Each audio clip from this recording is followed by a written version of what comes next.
Hello, folks, and welcome back to Let's Play Spyro the Dragon in the last part. I finished the entire world in about 40 minutes, and in this part, I shall probably not choose to... Actually, I don't know. I'm going to try to separate these into parts from here on in. But, how much will that matter when I go down to editing and I'm just like, screw myself in the past. Actually, I'd prefer not to do that. But I'll say I will not follow his rules. Who knows? Editing me will of course be the one who has the ultimate will. God, this is sounding disturbing. I should have let them kill each other. Oh, actually no. I think I remember once I just waited there for a while, just letting them shoot each other for God knows how long, and I don't think they ever die. Like, they can never kill each other, if I'm not mistaken.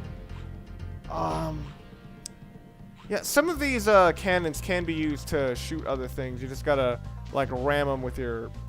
Or push them, I should say, with your horns, and they just sort of turn. But a lot of these cannons are just worthless, or just there for... just for the enemy to use. So yes, plenty of stages, but I'm gonna wait until I've already gotten, I'm gonna wait until I've gotten basically everything here. Yeah, once the enemy sees you do that, they'll hide into tents, and then they'll do this at you. They will act much like boos. When you're looking at them, they ain't gonna do nothing but turn away, and they moon you. And so you do this. That didn't feel good, did it, brother? Amateur colonoscopy. What? You saying you're feeling a burning sensation? Oh, that's normal. Alright. Yes, they will even die for tents that no longer exist. Dang it. I think that guy dove into the one that was left. Yeah. Alright. Alright, here's a leftover dragon. Magnus.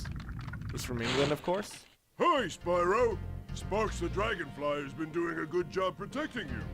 Make sure to keep him strong by feeding him lots of butterflies. Totally viable English accent. Alright, try not to go to the gate, but get close enough to get all the jewels. I don't know whether I'm OCD or something, but whenever numbers are too uneven, I always try to get them to a very even number. So maybe this game was made for me because, like, all the ending numbers are stuff like 100, 200, 300, 400. So in order to like overcome my own phobia, in order to do the best of the game, I must 100% it. Alright, so yeah, of course use this cannon, and somehow it will of course adjust its height or its angle of shooting depending on whether or not there's something in the way.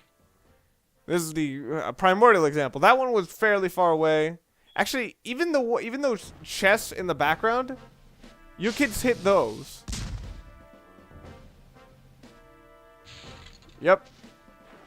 Even all that way far out there. So as far as you can get in the game, like as far away as you could possibly go from this cannon, still hit it. But nudge it just a little bit further. 10 feet away from me. Logic. Alright, if I'm not mistaken, this place has 200 jewels. Because obviously being that I'm not even close to finishing it, yeah, more than 100. So yeah, and remember what I said that in the every world after the first one, you can go right to the boss? Here he is, Dr. Shemp. You know, it kind of sets a heavy contrast. And I sort of like that every world is different. And I like that they also try to... Oh, fuck. I messed that up royally. But, I like that they try to have a theme with every little thing. Or, like, something striking. The only one I didn't like was that swamp world. And I think that was just because it was too gray and dull. So, if it wasn't subtle enough, they put a giant... If it was too subtle for you, they put a giant bullseye on that. Just to make sure you knew that it could break. Yeah. Oh, whoops, sorry. Alright, now I may be louder. Okay. Now they and of course they pull out just a couple of little things that I know for some people may be annoying because you're kind of playing some visual tricks on some people, but it is kind of cool. Oh, wait, no, there's another one. There's another treasure later in the game where they hide it behind one of the gates, and you can go around it. That is kind of cool, but at the same time, yeah, you're sort of playing with people's perceptions. And a lot of times with olden TVs, you couldn't tell that there was space back there. That's one thing about like older games that kind of fit with their time, that because they were the pixels were so giant, you couldn't hide anything, so there was no way of mistaking one thing for another. That was really easy. I remember I would like accidentally keep jumping in the water dozens of times in that area, and I just did that like nothing. Gunner. Another TNA. Well done, Impact Spyro. Wrestler. Keep up the good work, and I know you'll fulfill your destiny. Destiny? I just want to kick some... Just toast those enemies and collect the treasure. I want to say that's the voice of Rhino, but no, I'm not going to say that. Where else have I heard that? Shit. And even specifically the way he talked. Like, I'm trying to remember, who is that? I'm thinking it's a Spider-Man character, but I can't figure out which one. I know Hobgoblin was Mark Hamill. I know Green Goblin, I don't know who voiced him, but it's probably not the same guy. And I got 200. Did I get all the dragons too? Yes. So now I will start exploring the area. Oh no, I was too far. Alright, well, I can kill all these rabbits to get the butterflies. Who else was it? Actually, Rhino had a fairly calm voice in that 90s show. Scorpion? No, not Scorpion. Not Jonah. It's not Spidey himself. Not Hydra Man. Who else? And I'm doing all these from memory. For some reason, I always remember playing this level a lot. That's probably not a good thing, though, because it means that it took me forever to find all this stuff. So what other guys? It's not Dr. Octopus.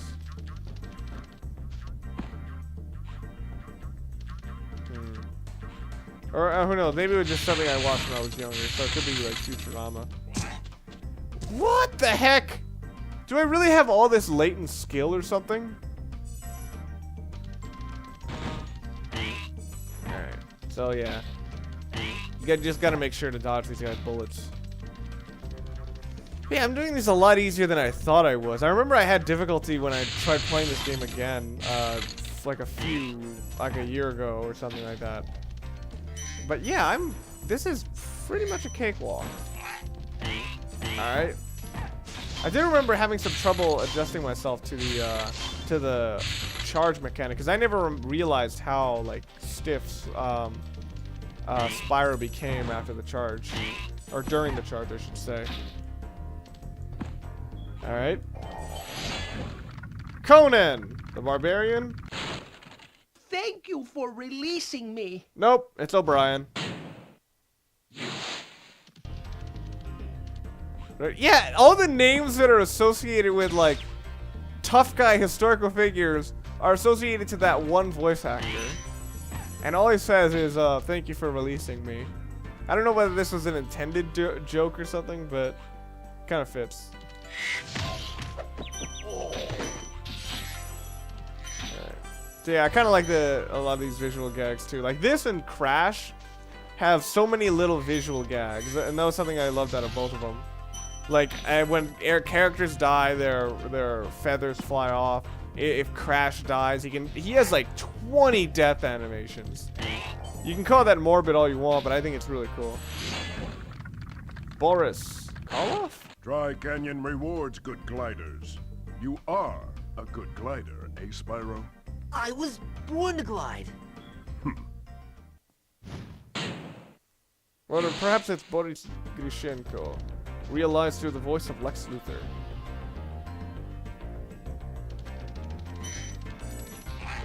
Alright.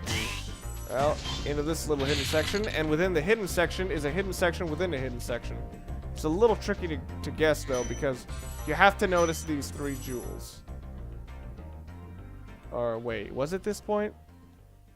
I think it was. Whatever. Blind glide! Yes, it was! This was the hidden section within the hidden section within the hidden section. Alright. Well, these are out in the open, so obviously these aren't hidden. But, still. Alright. Maximos! Incredible glide, Spyro. I thought I'd be stuck here forever with those ugly vultures standing on my head. Those birds might look tough, but they're pretty tasty. Flame broiled, with a pinch of salt. I don't know why, but that one quote I've always thought was actually really memorable in this game. Just him sort of thinking of these enemies as food or whatever. That just makes me think, what are these guys? I mean, what are they as animals? Are they Norks or gnomes? Or actually, what the hell is a Nork now that I think about it?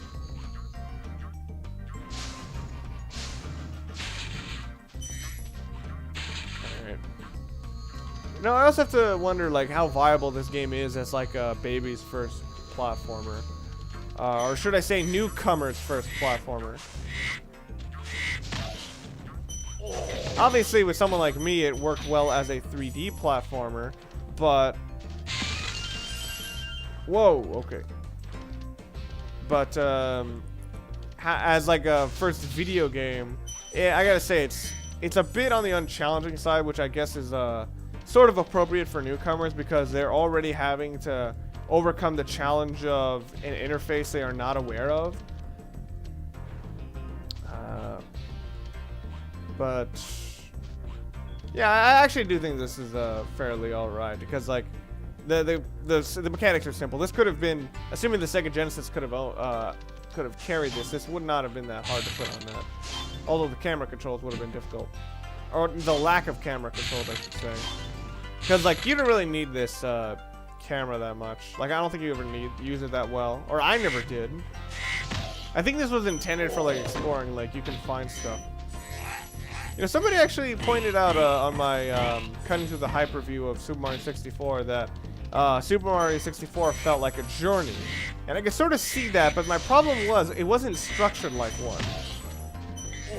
And I guess that kind of goes with your interpretation, but I'm like, should Super Mario, I kind of prefer it when a game sort of feels like it's a complete whole in a certain way. I mean, that sounds really generic, I know. But I like it when every little piece of it kind of just fits together. Like, I don't like how you collect stars almost like it's a collectible, and yet the way you get them is just through like structured like a mission hub. Is that you, Spyro? Are you the young dragon I've been hearing so much about? Ever since you're a wee puff of smoke, we've known, You've known? I forget. But yeah, it's like I said, I think in one of the previous videos, that like being rewarded or like discovering something in Super Mario 64 has a bit too much repetition for my taste.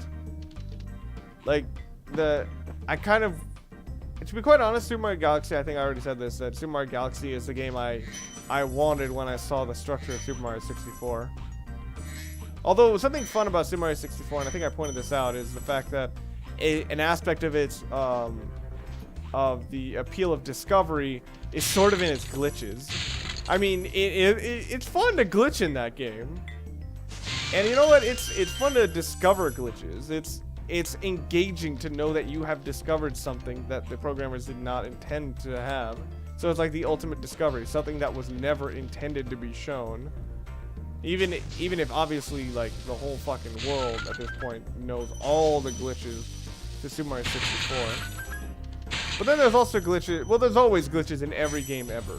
But and especially now that they have to make them very complicated, or like just even the graphics engine on a lot of games is very, very complicated. You know, so any little glitch can happen. But Super Mario 64, and I think this has benefited to Ocarina of Time's success as well, is like Super Mario 64, it's like oh no, fuck, I pressed the glide button. I mashed on the wrong section. And I died. Alright. But it looks like that's it for this part. So, next time on Let's Play Spyro the Dragon, we'll finish out this level. Actually, no, we pretty much 100% of the levels. So, yeah, I'll just go to the gate. So, see you guys then. Remember, the gate is the most important part of the entire game.